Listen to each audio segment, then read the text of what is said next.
কৃষ্ণ বন্ধুরা, একাদশী ব্রত আমরা যেমন নিষ্ঠা সহকারে পালন করব, তো একাদশী ব্রত পালন করার পর ততটাই একাদশী পালন আর একাদশীর ঠিক সঠিক নির্দিষ্ট টাইমে পারণ নির্দিষ্ট টাইমের মধ্যে পালন করাটাও খুবই গুরুত্বপূর্ণ।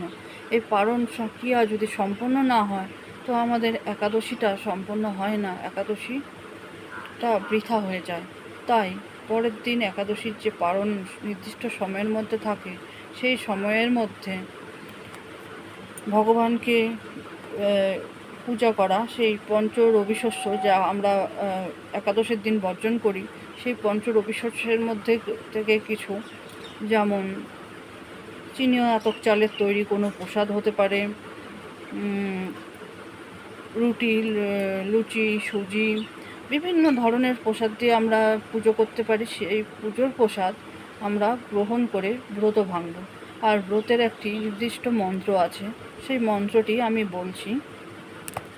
অজ্ঞান তিমিরন্ধস্য বোতে নানেন কেশব প্রসিদ সমুখ নাথ জ্ঞানদৃষ্টি পদ ভব।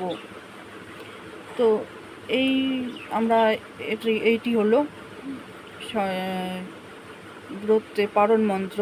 তো এই পারণ মন্ত্র আমরা এইভাবেও বলতে পারি বাংলাতে: হে কেশব, আমি অজ্ঞান রূপ সাগরে পতিত, এই ব্রত দ্বারা আপনি সম্মুখ আমার প্রতি প্রসন্ন হন।